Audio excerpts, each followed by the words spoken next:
tere tulemast, hamburid! Siin on teie märtsikuu ülevaade.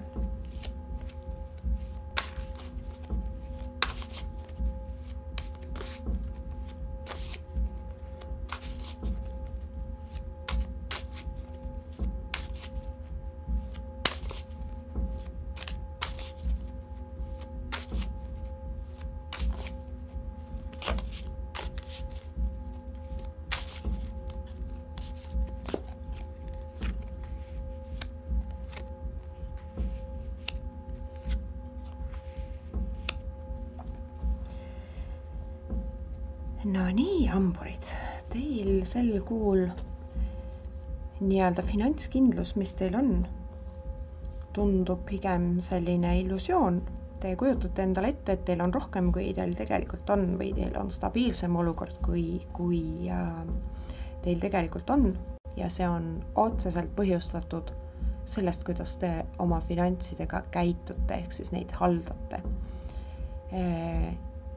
Iga särav asi ei ole kuld, aga ometigi te millegipärast sirutate käe selle poole ja tahate kõike seda saada.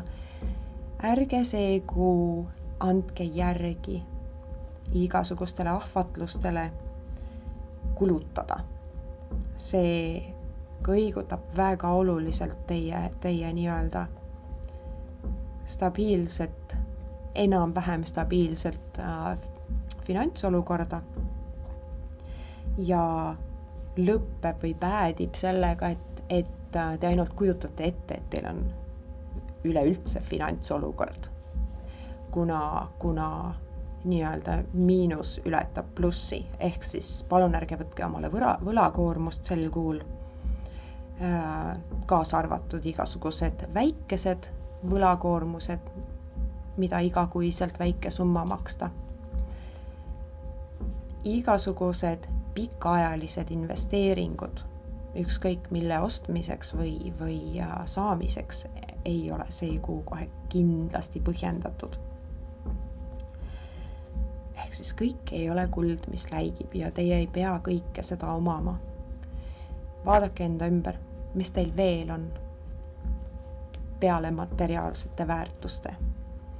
Kas teil on meelerahu, kas teie ümber on inimesed, kes hoolivad ja kellest teie hoolite.